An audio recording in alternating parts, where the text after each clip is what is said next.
A racist YouTuber has been exposed in today's Times after an investigation by Dominic Kennedy, the Times' investigations editor. Dominic spent months looking into a 37-year-old man called James Owens from a village in the West Midlands who was hosting a talk show style chat on YouTube featuring anti-Semitism, racism and conspiracy theories. The channel had almost 500,000 views. James Owens would use a pseudonym calling himself the Ayatollah and disguise his voice. Dominic Kennedy is the Times' investigation editor who has the story. Morning, Dominic. Good morning. Let's get on to this chap in a moment, but how did you find him? What started you on this hunt? Well, I was looking at Patriotic Alternative, which is the main far-right organisation in Britain today, and it's got a very neo-Nazi ideology. The leader and founder of Patriotic Alternative is Mark Collett, who in the early 2000s was the youth leader of the extremist British National Party. And he really is a great admirer of the Nazis and Hitler. And his favourite moment in history is the Nuremberg rallies, which he really loves to come back to all the time. So that's how I came across this person who called himself the Ayatollah, and he was doing live streams about the far right. Most of the live streams that I listened to about the far right were just people on the far right bitching about other people on the far right because they'd all fallen out with each other. He's completely different. He was filled with rage against Jewish people, black people, and any minorities. And it was certainly somebody who you would never want to listen to again.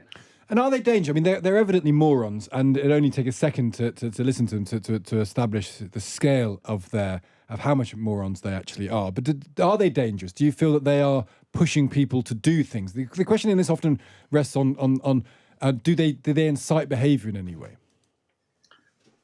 Well, there are a growing number of people in Britain, as far as we can see. They get more people on their annual camp every year. They've got hundreds of hardcore activists. And the problem is that they are quite successful at targeting the generations that they're looking at. They're trying to go for millennials and Generation Z. They're going for students, graduates, young males, and they're spreading this Nazi ideology, and especially this extreme racial distrust and hatred between people. And that is a threat to society. Yeah, and James Owen was not brave enough to put his own name to these things. He called himself the Ayatollah. Explain how you tracked him down and how did you identify who he was?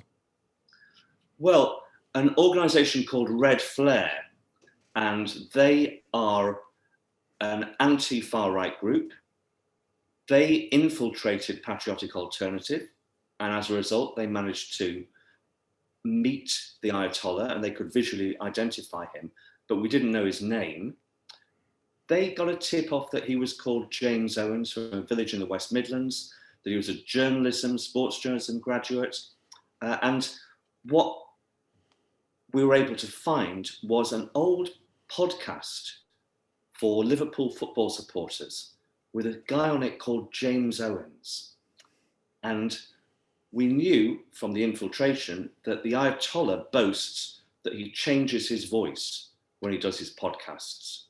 But this James Owens on the sports podcast, was he going to be the same person as the Ayatollah?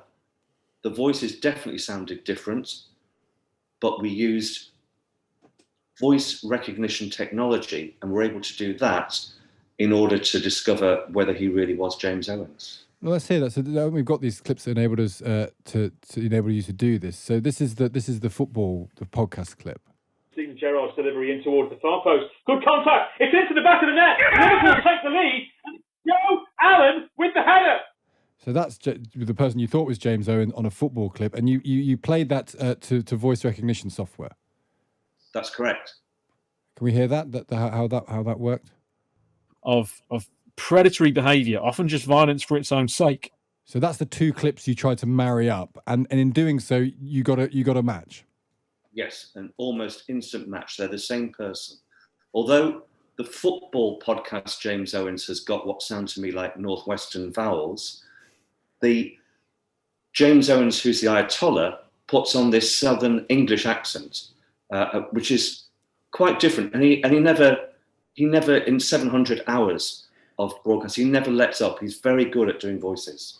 That's really. And did you front him up then? What does he make of being identified and outed like this? Yeah, I don't think that he is enjoying the experience. We did go to his family home and left a message with his family, and he came back to us. He explained himself really by just repeating his mantras about that he doesn't accept racism is a thing and it's all to oppress white people. But he uses anonymity as a tool. On YouTube, he describes himself as the Ayatollah. He has a bogus picture of himself. He uses a false voice. He's obsessive about not being recognized. I don't think he would dare to be a Nazi recruiter putting out all of these disgusting things about people from minorities if he thought that his name was going to be attached to it. It allows him to avoid responsibility for his actions and to evade the consequences of his actions. And you've put a stop to that. That's because his name is James Owens, because you have removed that anonymity. Great work, Dominic. That's Dominic Kennedy, Times Investigations editor, whose two-part podcast with David Aranovich on Britain's new far right is available on the Stories of Our Times podcast. And we should say YouTube says that hate speech is not allowed on their platform. And following the Times investigation, the channel has now been taken down.